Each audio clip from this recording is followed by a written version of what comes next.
Assalamualaikum warahmatullahi wabarakatuh. Selamat pagi. Ketemu lagi dengan kami podcast Polresta Yogyakarta. Salam presisi dari Polresta Yogyakarta. Saat ini kita akan membahas tentang beberapa waktu lalu yang viral terkait dengan pelajar SD di wilayah Kelurahan Danurejan, Yogyakarta. Aku sadar ibu, aku sadar ayah, tidak seharusnya aku seperti itu. Aku sadar bahwa kesuksesan hari itu tidak lepas dari doa mulusmu.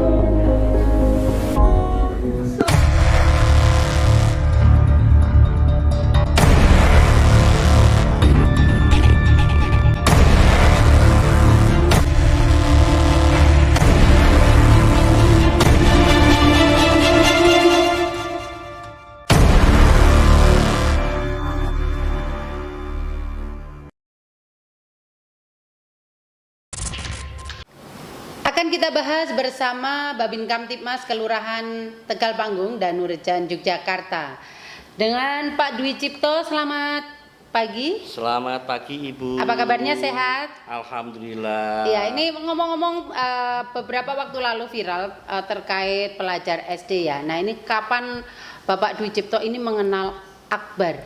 Oh iya, mungkin sedikit saya ceritakan bahwa saya mengenal saudara Ananda Akbar itu pada tahun 2017, tepatnya bulan Februari. Waktu itu masih kelas berapa, Akbar? Kelas 2 SD. Kelas 2 SD ya?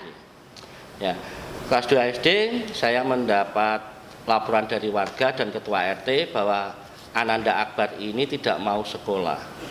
Di situ saya sebagai Babin Kamtibmas, saya tergerak, apa sih dasarnya Ananda Akbar ini tidak mau sekolah. Saya membuat planning untuk mencari pokok permasalahan itu. Saya bertanya kepada warga sekitar dan langsung juga ke keluarga. Sampai ke keluarga saya ketemu dengan ibunya, Ibu Siti. Yaitu saat itu ternyata Ibu Siti itu cuma bisa berbaring di dalam kamar. Saat itu kondisinya sakit ya? Ya, untuk ibunya? Untuk ibu saat itu kondisi sakit karena tidak bisa dirawat oleh rumah sakit karena sesuatu hal pendanaan.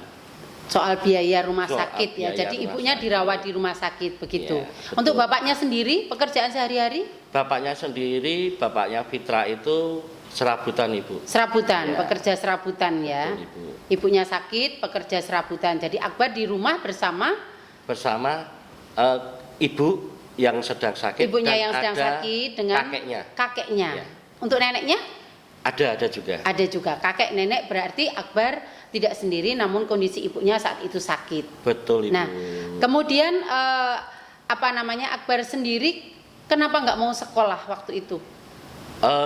Saya kira mungkin kurang perhatian juga ya bisa Ibu, karena ibunya kandung itu sakit gagal ginjal dan tidak bisa apa-apa, buang air besar pun di kamar saat itu. Iya.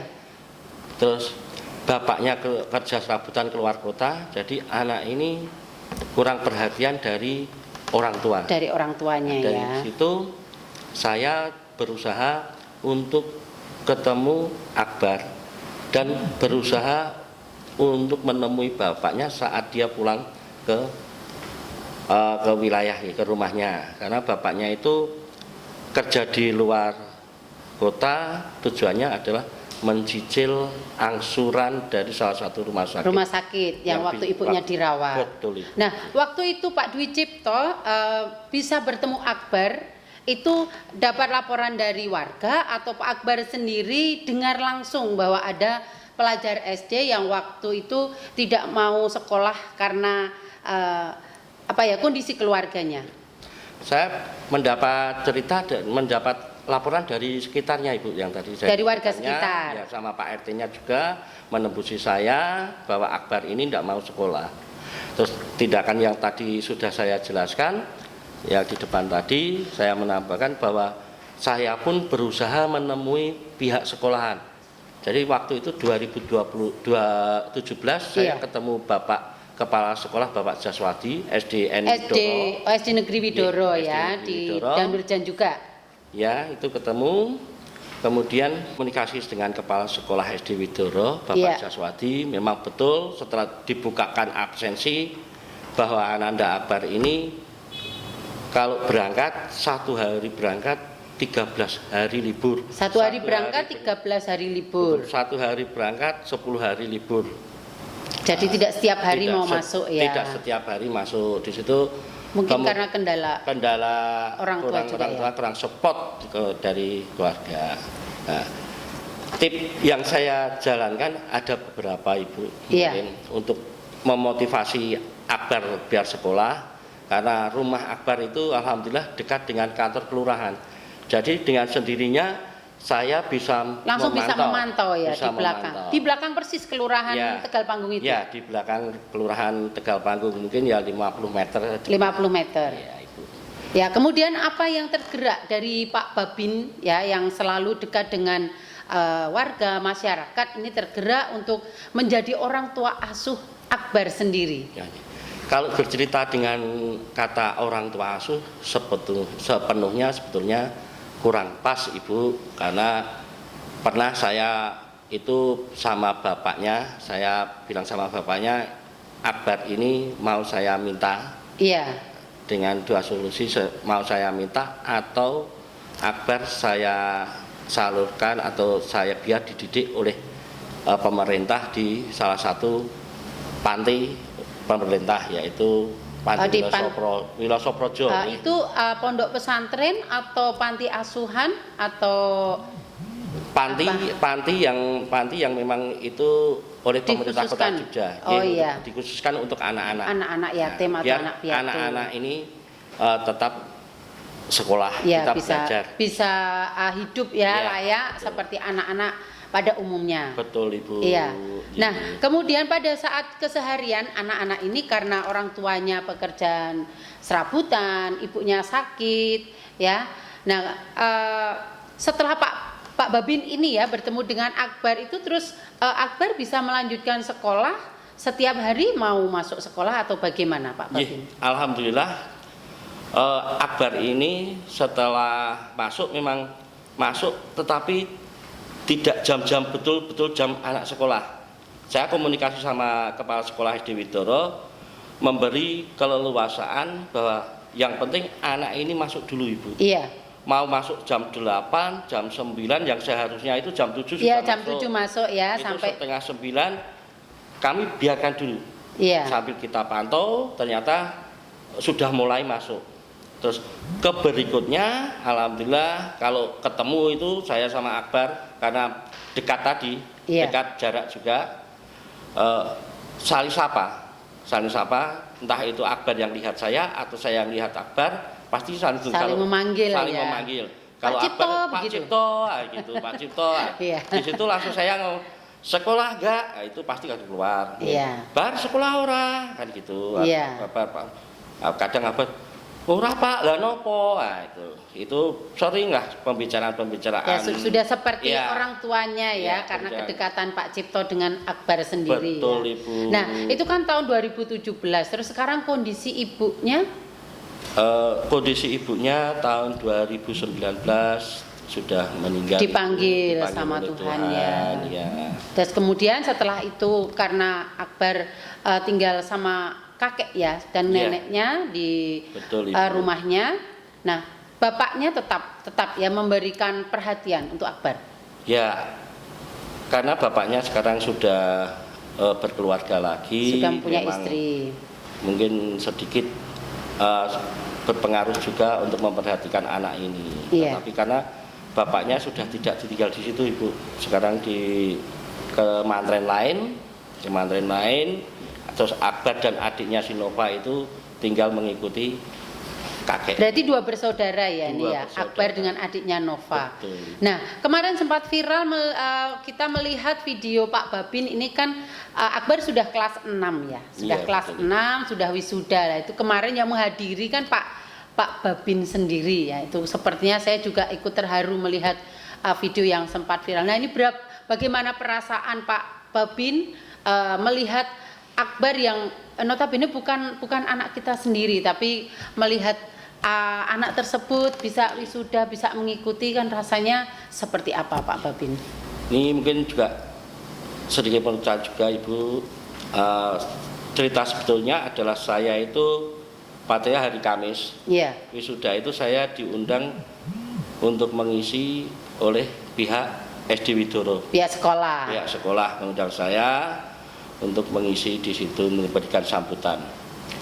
Di situ acara inti sudah selesai, sambutan pun sudah selesai. Saya duduk di depan di depan sendiri ya, di depan sendiri bersama kepala sekolah. Ada Pak Babinsa dengan tamu undangan dengan tamu undangan lain dan pengawas lain. Acara itu sudah selesai, saya kira sudah selesai. Ternyata dari belakang tiba-tiba itu Akbar menlari mencium kaki saya dan ingin mencuci kaki saya itu. Masya Allah, luar biasa anak tersebut. Berarti sampai sekarang Akbar itu menganggap Pak Babin ini sebagai orang tua yang selalu memperhatikan. Nah, ini untuk anak-anak yang mungkin ada Pak Babin di wilayahnya masing-masing, boleh ya menganggap orang tua, menganggap saudara, menganggap mereka sebagai teman. Tuh rasanya haru ya Pak Babin ya, betul, melihat anak-anak bisa menganggap Pak Babin ini selalu dekat dengan warga, dengan anak-anak. Iya betul Ibu, jadi sempat terharu juga saat dicium itu. Dan saya mungkin cuma kita itu sebagai Babin Kamtibmas sebagai pendorong, memotivasi ya. Mungkin tidak terlalu banyak bisa membantu. Dari situ kok ternyata ada anak yang ingin ternyata juga merasakan bahwa perhatian Pak Babin itu kepada warga itu sangat dirasakan, yaitu ya Pak Babin ya. Nah, ini mudah-mudahan bisa memotivasi Babin Kamtibmas yang berada dimanapun ya, khususnya di Polresta Yogyakarta. Ini kita patut bangga mempunyai Pak Bina atau Pak Babin ya, sapaannya Pak Bina ya, Pak Babin Kamtibmas ini ya. Mudah-mudahan bisa ditiru, bisa memotivasi. Nah, selanjutnya apa kesan masyarakat ini Pak Dwi terhadap Pak Dwi Cipto sendiri dan mungkin dari keluarga Akbar? Kalau selama ini dari masyarakat, alhamdulillah saya dari 2016 menjadi Babin Kamtibmas di Kelurahan Tegal Panggung.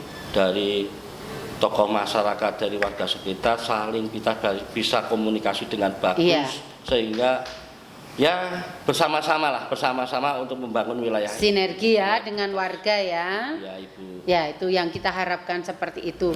Oh ya, untuk Akbar saat ini kan sudah lulus kelas 6, berarti kan sudah memasuki jenjang sekolah SMP. Nah, sekarang Akbar bisa melanjutkan sekolah di mana nih Pak? Untuk Akbar saat ini melanjutkan sekolah formalnya di salah satu SMP swasta di Kota Yogyakarta dan wilayah Danau Alhamdulillah ya bisa melanjutkan. Dan alhamdulillah juga Ibu, karena Akbar ini agak menonjol di bidang olahraga. Dari teman-teman sepak bola akademi di Kota Yogyakarta itu juga memberi peluang untuk Akbar ini mengikuti trial. Luar biasa ya, semoga bisa tercapai cita-citanya ya. Alhamdulillah juga dari ini memberikan sepatu, memberikan kaos. Jadi saya juga mengucapkan terima kasih kepada semuanya yang ikut berpartisipasi, yang tidak bisa saya sebutkan satu persatu. Terima kasih bantuan untuk Ananda Akbar. Itu Ibu. Iya, baik. Demikian podcast dari Polresta Yogyakarta bersama Pak Bina, Pak Babin Kamtibmas, Pak Dwi Cipto, Babin Kamtibmas Kelurahan Tegal Panggung dan Nurjan Yogyakarta. Dan untuk podcast kali ini kita akhiri. Terima kasih. Salam presisi dari Polresta Yogyakarta. Wassalamualaikum warahmatullahi wabarakatuh.